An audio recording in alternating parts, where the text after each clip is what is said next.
कुंडली जागरण से ब्रह्मांड की शक्ति कैसे प्राप्त होती है यह मैं आपको बताऊंगा।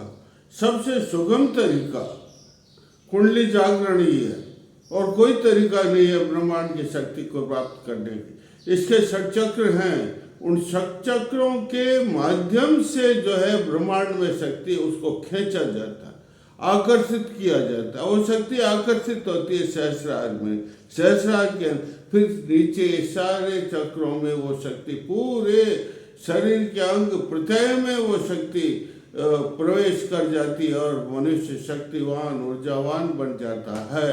लेकिन कहते हैं कुंडली का निवास कहाँ है? शास्त्रों में लिखा हुआ है कुंडली का निवास मूलाधार में है और मूलाधार में भी अग्नि क्षेत्र में इसका निवास, अग्नि कुंड में इसका निवास है। इसके लिए आप मेरे चैनल को सब्सक्राइब करें, लाइक करें, मैं इतनी मेहनत करता हूँ, एक प्यारा सा कमेंट भी करें। तो ये अग्नि कुंड में इसका निवास है। मैं तो इसको अग्नि भी कहते हैं, प्राणाग्नि भी कहते हैं, यह शास्त्रों में लिखा हुआ है। जब ये अग्नि मूलाधार में निवास करती है तो जो है कई झांकिए इसका स्वरूप जो है ना वो कई सोमवार के दिन जो है शिवरात्रि के दिन कई झांकियाँ निकाली जाती है। उसमें दिखाया जाता है कि जलहरी है, जलहरी के ऊपर शिवलिंग है, उस शिवलिंग के ऊपर 3 टांगों के एक तिपाई है, उस तिपाई के ऊपर कलश रख दिया जाता है। रुद्राभिषेक करते हैं तो उसमें छोटा छेद होता है, उसमें से जल टपकता रहता है और साधक मंत्र रुद्राष्टयाई के मंत्र बोलता रहता है। इससे उसकी अग्नि शांत होती है। कहते हैं कि मूलाधार में कुंडलिनी है, ये 3.5 फेरे खा करके रहती है, लेकिन इसका मुख अधोमुख है और मुख में पूंछ है। मुख में क्या है? पूंछ है। लेकिन मुख से ये अग्नि जहर उगलती है, विष उगलती है और विष से जो है शरीर के सारी क्षमताओं को नष्ट कर देती है और अग्नि में जल जाती है उसकी क्षमताएं। इसलिए कहते हैं हमारे योग शास्त्र में कि ये सहस्रार है, इस सहस्रार के अंदर अमृत कलश है। इस अमृत कलश से जो है अमृत टपकता है यूं और टपक करके सारे ये चक्रों को पार करते हुए मूलाधार में आता है। और मूलाधार में जो अग्नि है ना, जो उगने से वो एकदम क्या होता है, सोमपान होता है, नहीं वो अमृत तो सोम है और अग्नि है वो मूलाधार के अंदर कुंडली की विष की। वो अग्नि जब मूलाधार में कुंडली विषपान को छोड़ करके अमृत पान करती है तो अमृत पान से वो शांत हो जाती है और उसकी सारी क्षमताएं, मतलब मूलाधार जागृत हो जाता है।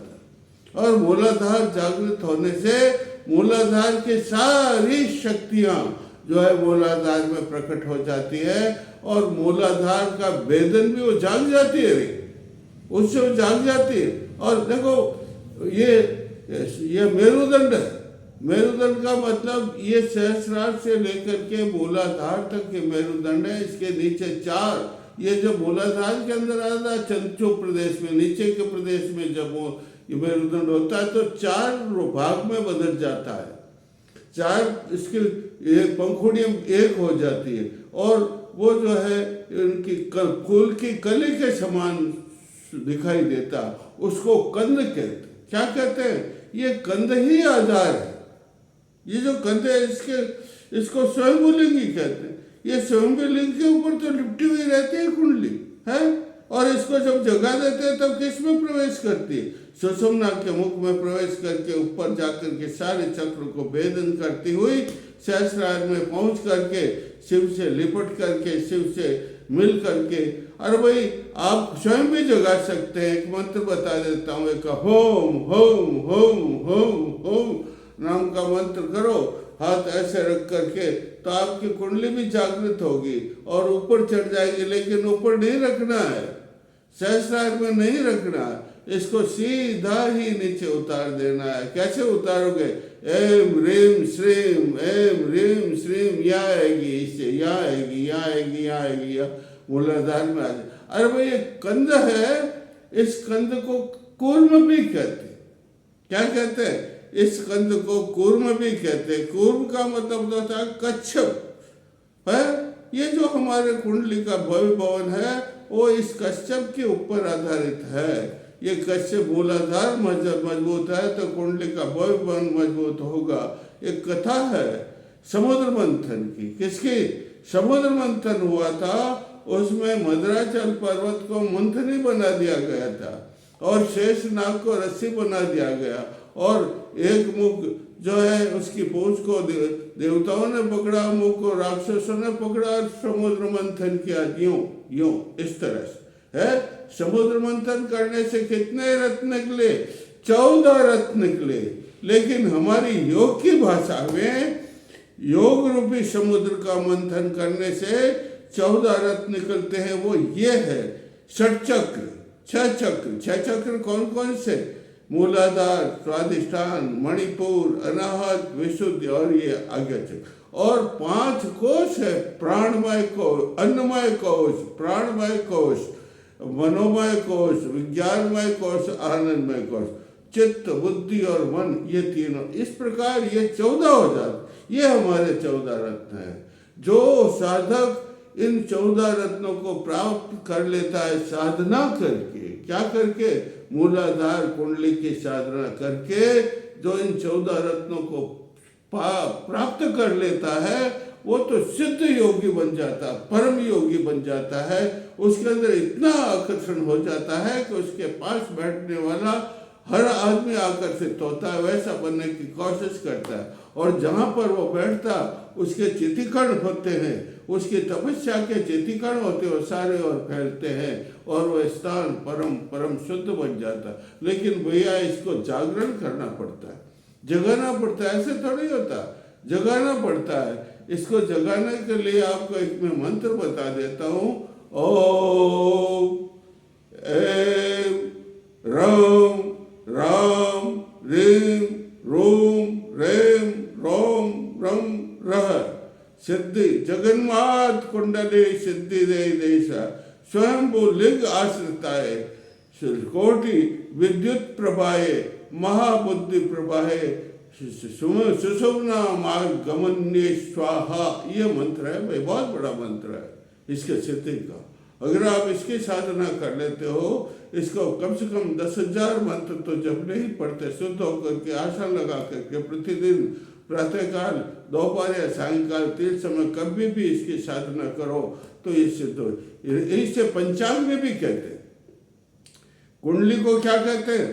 पंचाग्नि भी कहते हैं भाई। पंच अग्नि होती है, पंच अग्नि का तेज भी इसमें है, इसलिए पंच अग्नि का मंत्र बता देता हूँ। रीम कैरिम रीम कैरिम हस कहल रीम सकल रीम। क्या है ये? रीम त्रिकूट होते हैं इस मंत्र में, 3 कूट, 3 खंड है। रीम कैल रीम हस कहल रीम सकल रीम, रीम कैल रीम हस कहल रीम सकल रीम। इस पंचाग्नि मंत्र भी कहते हैं और 15 मंत्र भी, 15 इसमें अक्षर है इसलिए 15 मंत्र भी कहलाता है। और भाई इसकी साधना करो, ये बहुत तेजस्वी मंत्र है। ऋषि मुनियों ने इसकी साधना की, ऋषि मुनि इस मंत्र से मंत्र दृष्टा बन गए, वेदों की रचना की, उनकी कुंडली जागृत हो गई, उन्होंने वेदों की रचना की, उन्होंने सब शास्त्रों की रचना की। और शास्त्र हमारे निधिध्यासन करो, आप शास्त्रों को पढ़ो और पढ़ करके निधिध्यासन करो, उनका सार निकालो और सार पर चलने की कोशिश करो। देखो भाई, कुंडली जागरण से शरीर में गर्मी उत्पन्न होती, मूलाधार गर्म होता है। कौन सा क्षेत्र? कुंडली जागरण करने से मूलाधार क्षेत्र में गर्मी पैदा होती है।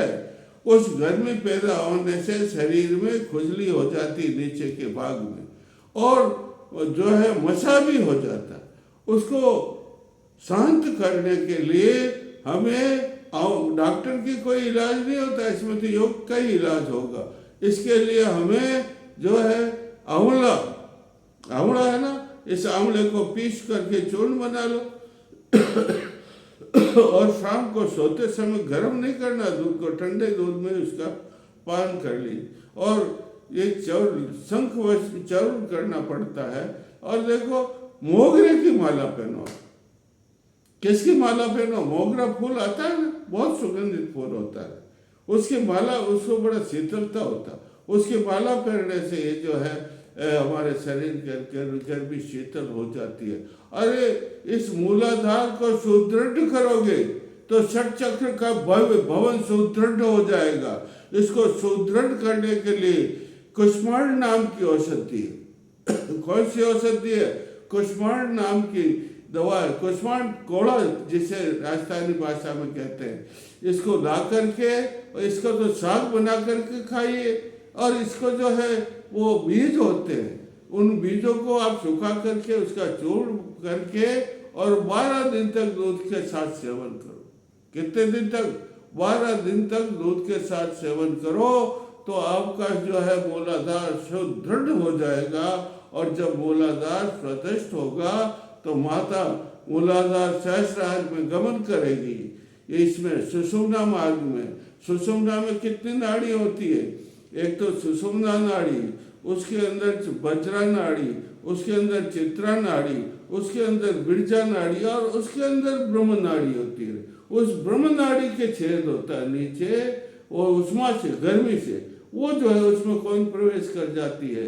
ये कुंडली प्रवेश कर, सर्पणी प्रवेश कर जाती है। उसको मूलाधार जागरण कहते हैं, उसको कुंडली जागरण कहते हैं, मूलाधार भेदन कहते हैं, मूलाधार छेदन कहते हैं, मूलाधार सालन कहते हैं, मूलाधार परिष्करण कहते हैं। तब कहीं जाकर के साधक को सब शक्तियां प्राप्त हो जाती है और साधक बहुत शक्तिवान बनता है और वह आदि की क्रियाएं करने लग जाता है। बोलिए श्री राम की जय। मैं आगे की बातें और कल बताऊंगा।